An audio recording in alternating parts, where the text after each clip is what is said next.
orang-orang yang berlaku fasik terhadap perjanjian akan dibujuk sampai murtad dengan kata-kata licik. Tetapi umat yang mengenal Allahnya akan tetap kuat dan akan berjaya.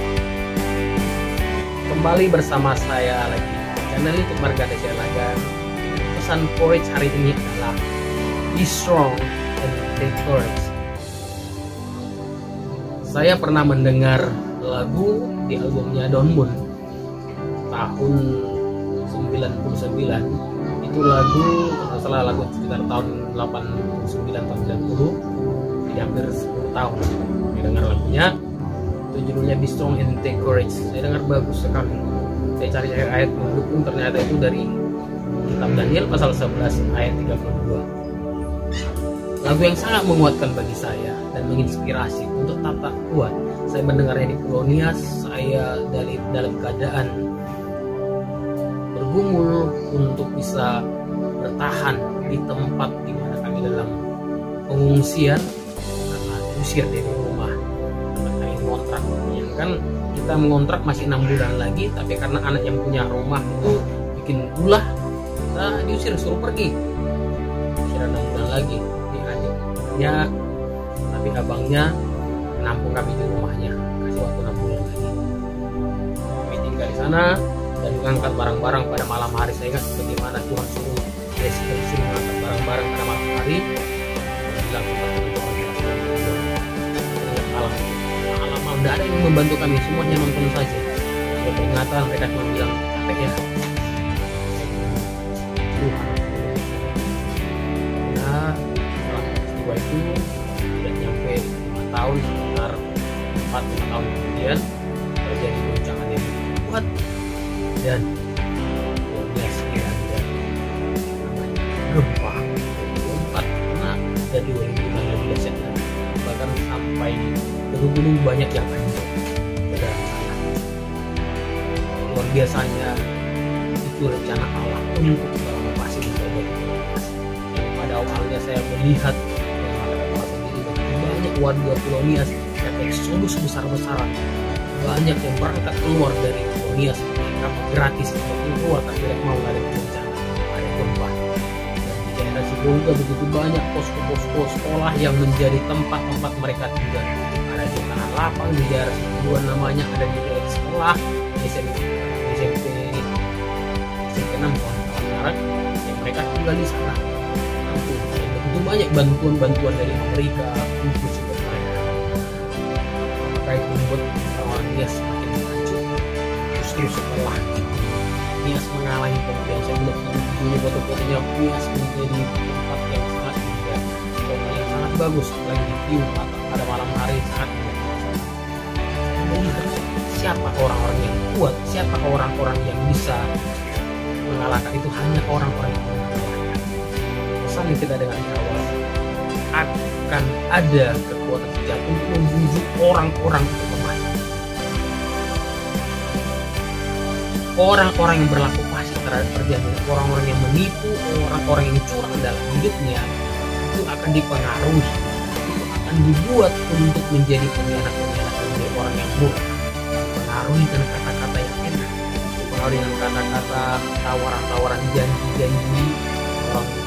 Orang bisa bilang janji busuk ya, janji-janji yang sangat enak sepertinya, tapi begitu dijalanin ternyata semua hanya tipu di bawah. Dan tawaran-tawaran dunia ini begitu banyak, tipuan-tipuan membuat kita sepertinya terlena, membuat kita sepertinya enak, ternyata salah strategi. Saya pagi-pagi bicara bersama istri saya, cerita ada seorang yang awalnya dia punya pengetahuan yang baik dan dia sempat menjadi seorang tenaga pendidik yang diakui, dia juga berkomunikasi. Kalau ibaratnya gajinya tinggi ya, kalau dia tinggalkan demi tawaran daripada seorang pemimpin di daerah wilayah, di daerah ini dia mungkin tawaran kamu akan menjadi punya posisi, posisi yang penting di daerah wilayah. Ternyata Tuhan berkehendak lain. Tidak ada beberapa waktu semua yang berbalik jadi biasa. Ada tawaran-tawaran. Kita jangan sampai tertipu dengan kata-kata yang manis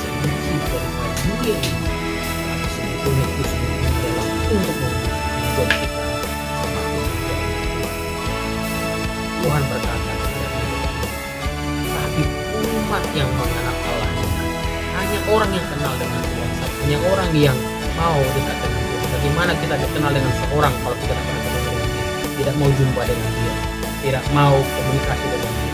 Kita kenal dengan siapa? Sudah, itu belum tentu kenal, karena dia hanya tahu dari Facebook dan si A juga belum tentu kenal dengan dia. Tapi kalau yang namanya kenal, ada komunikasi yang baik, ada pertemanan yang baik, akrab, bisa bersama-sama beraktivitas, dan tanda kutip saling tolong menolong, itu jadi teman yang baik. Kenapa? Allah berkata, umat yang mengenal Allahnya, orang-orang yang punya Tuhan, kenal dengan Tuhannya, mau bersekutu dengan Tuhannya, yang mau kuat, yang mau bersekutu dengan Tuhannya, yang mau dikuatkan oleh perkataannya, dialah umat yang kuat dan bertindak. Hari-hari ini banyak sekali hal-hal yang membuat kita bisa lemah, hal-hal yang membuat kita untuk menyerah, hal-hal yang membuat kita tidak mau lagi untuk maju. Dalam beberapa hari ini saya merenung tentang bagaimana untuk menguatkan orang-orang, karena banyak orang yang sudah mulai kecewa, banyak orang mulai mengambil langkah mundur, banyak orang untuk tidak mau lagi meluangkan waktunya untuk bertemu dengan Tuhan, tidak mau lagi meluangkan waktunya untuk melayan Tuhan, untuk mengasihi, untuk memuji Tuhan, karena disibukkan dengan pekerjaan, dilindungi oleh yang namanya sakit hati, terkungkung dengan yang namanya kecewa, tidak mau keluar dari keadaan itu, tidak mau untuk dibangkitkan. Hari ini saudara yang selama ini terkungkung dengan keadaan, selama ini puas dengan keadaan, yang selama ini kecewa, bangkitlah supaya saudara mau kuat kembali, supaya saudara bisa bertindak kembali. Kenal Allah. Hanya kita yang mau kenal Tuhan. Supaya bisa kenal Tuhan, mari kalau beribadah, jangan sibuk dengan handphone, jangan sibuk dengan aktivitas yang lain, jangan sering keluar-keluar masuk. Fokuslah mendengar pesan daripada Tuhan, fokus mendengar apa yang Tuhan sabdakan, karena apa yang Tuhan sampaikan itu masuk dalam diri kita, atau masuk dalam pikiran kita, mengubah mindset kita, dan mendorong, memotivasi kita untuk bangkit menjadi kuat dan bisa mengalahkan daripada tantangan di depan kita. Begitu banyak kali kita kalah, begitu banyak kali keadaan-keadaan yang membuat kita merasa harus mundur, dan kecurangan menjadi hal yang biasa, dan ketakutan itu menjadi sebuah senjata yang membentengi diri kita. Hari ini mari kita sadar, kita keluar dari keadaan itu yang membuat kita terjepit, membuat kita tidak bisa bergerak bebas, yang membuat kita tidak bisa bertumbuh, yang membuat kita tidak mau mengasihi Tuhan lagi. Hari ini kita harus tinggalkan itu. Fokuslah kepada masa depan yang Tuhan sudah janjikan. Jangan menyerah lagi, jangan lagi mengalah terhadap keadaan-keadaan yang terjadi. Kita harus bangkit, kita harus keluar, kita harus melangkah terus ke depan. Pesan dalam selanjutnya saya akan bahas tentang bagaimana kita harus melangkah, jangan sampai mengalah lagi. Saya terinspirasi dari sebuah hal keadaan yang terjadi. Sering saya merasa tidak bisa bergerak, sering saya merasa sampai berapa lama saya seperti ini. Pada tahun 2012 saya menangis, Tuhan, berapa lama saya seperti ini. Di sebuah gedung gereja, pagi-pagi jam 8 pagi, celana pendek, saya pergi ke sana, buka pintu gereja, lalu saya memandang sebuah gambar Yesus yang sangat besar. Saya melihat gambar itu, Yesus sedang membuka tangannya begini, membuka tangannya menyambut orang. Saya ambil kursi, saya menangis, Tuhan, berapa lama saya terbidak seperti ini? Berapa lama saya berapa lama? Ternyata bukan sampai berapa lama saya harus keluar dari kamar itu. Saya mendengar pesan dari seorang Tuhan, termasuk pendeta bagi saya, dia berkata begini, miliki hati yang merdeka. Lama saya tidak mengerti maksudnya apa. Saya bukan pulang dari sana, keluar dengan semangat, saya paham, saya mengerti, miliki hati yang merdeka, dan tidak mau malah mengalah lagi dengan keadaan. Saya harus bangkit. Dan sejak itu saya merasa terbebas, saya sungguh-sungguh bisa mengaritkan anak, sekalipun saya dipimpin, dinonaktifkan dari pelayanan dan tidak ada menyapa dalam ibadah di rumah Tuhan, tapi saya tidak kehilangan. Saya tersenyum, saya tunjukkan saya sebagai orang yang merdeka. Saya tidak mau sakit hati, saya tidak mau dendam kepada keadaan yang terjadi. Saya harus pulih. Enggak bagi saya mengambil langkah pasti ke depan, karena saya kenal Tuhan saya tahu siapa Tuhan saya. Dia ada Immanuel, dia mengerti, dia mengenal saya, dia melihat apa yang saya hadapi, dia memahami. Di saat saya menangis, dia melihat, dia ada di situ. Di saat saya tertawa, dia juga perhatikan. Di saat saya bergumul, dia melihat apakah saya menyerah atau tidak. Di saat saya disakitin, dia memperhatikan apakah saya membalas sakit hati. mengerti akan Tuhan, umat yang mengenal Allahnya akan kuat, akan tetap kuat. Kalau tetap kuat berarti kekuatannya tidak akan menurun, tidak akan membuat dia semakin lemah, tapi kekuatan grow up, terus bertumbuh, terus bertambah, akan terus meningkat. Kekuatan diri kita ini perlu terus di-charge, terus charge supaya bisa digunakan, supaya bisa di-upgrade kembali. Kalau saudara punya handphone, kalau tidak di-charge lama-lama itu baterainya habis, baterainya tidak bisa digunakan lagi. Tapi kalau di-charge dia, maka baterainya bisa berfungsi, baterainya bisa dipakai, dan handphonenya bisa digunakan. Saudara bisa berkomunikasi, bisa membuat karya-karya melalui handphone, bisa menggunakan multimedia, bisa membuat video, merekam dan sebagainya. Nah, hidup kita cas, kenal Allah, kenallah Tuhan. Hal yang penting yang dalam hidup ini yang kita tidak lupakan itu kenallah Tuhan. Orang lebih bangga kenal dengan manusia. Saya kenal ada seorang pintar di sana, saya kenal ada pejabat di sana, saya kenal ada sana orang yang berpengaruh. Itu yang diandalkan, itu yang dibanggakan. Hari ini saudara apakah bangga dengan Tuhan, bangga kenal dengan Tuhan? Banggalah pada Tuhan. Beberapa waktu yang lalu saya berikan pemahaman sharing tentang seberapa banyak orang bangga menjadi murid Tuhan. Orang bangga punya guru yang pintar, orang bangga sekolah di tempat yang sangat bonafit, yang mahal, orang bangga menjadi guru, orang bangga menjadi murid. Tapi seberapa banyak kita bangga menjadi murid Tuhan? Mari maulah bersama dengan Tuhan. Karena kalau bersama dengan Tuhan akan dikuatkan, kita akan dapatkan kekuatan, akan tetap kuat. Kalimat ini saudara akan tetap kuat. Berarti saudara memiliki kestabilan hidup, tidak naik turun grafik ini. Kalau turun ini kayak kurvanya kurang bagus, tapi kalau grafiknya tetap dan bahkan naik luar biasa.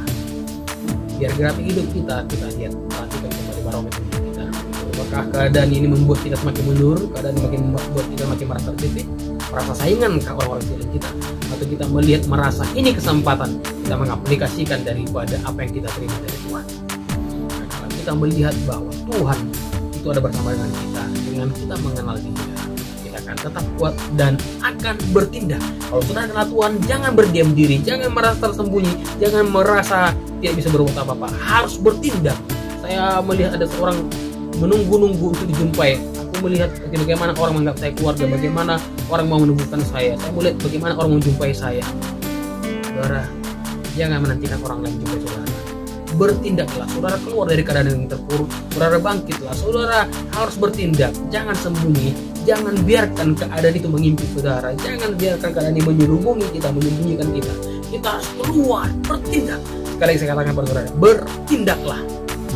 Karena saudara bertindak, ada tindakan iman, ada sesuatu yang terjadi.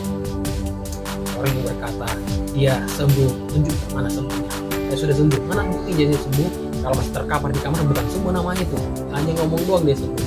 Tapi kalau dia sudah sembuh, dia buktikan, dia bisa beraktivitas kembali, dia bisa berjalan, dia mengerjakan sesuatu dan berkarya, itu orangnya sembuh. Kalau saudara mengaku bahwa saudara sudah sembuh, sudah dipulihkan oleh Tuhan, bertindaklah, tunjukkan pada orang-orang lain saudara bisa mengampuni, tunjukkan pada orang-orang lain saudara bisa memaafkan, tunjukkan pada semua orang saudara mau mengasihi, melayani Tuhan, menerima orang apa adanya, berkat bagi keluarga, bagi istri, bagi anak-anak, bagi suami. Kalau selama ini keluargamu itu tidak melihat engkau jadi berkat, lihat apakah kau masih belum bertindak, masih menyembunyikan diri karena kau tidak mengenal Tuhan. Kalau mungkin berkata aku tidak sanggup, tidak bisa. Lihat, kalau kenal Tuhan, Tuhan itu adalah Tuhan punya kuasa, maka Dia bisa berikan kekuatan bagi kita untuk memampukan kita. Sebab Dia tidak ada alasan kita tidak bisa. Kita bisa karena Tuhan. Itu sebab jangan menyerah, pantang menyerah, tanamkan dalam diri kita. Kita ini orang yang bisa kuat. Sebab itu bertindaklah, kuatlah dalam menjalani hari-hari. Semua yang terjadi tidak dapat daripada apa yang Tuhan kerjakan, apa yang Tuhan izinkan. Tuhan izinkan semua itu terjadi supaya kita mau bertindak, mau keluar.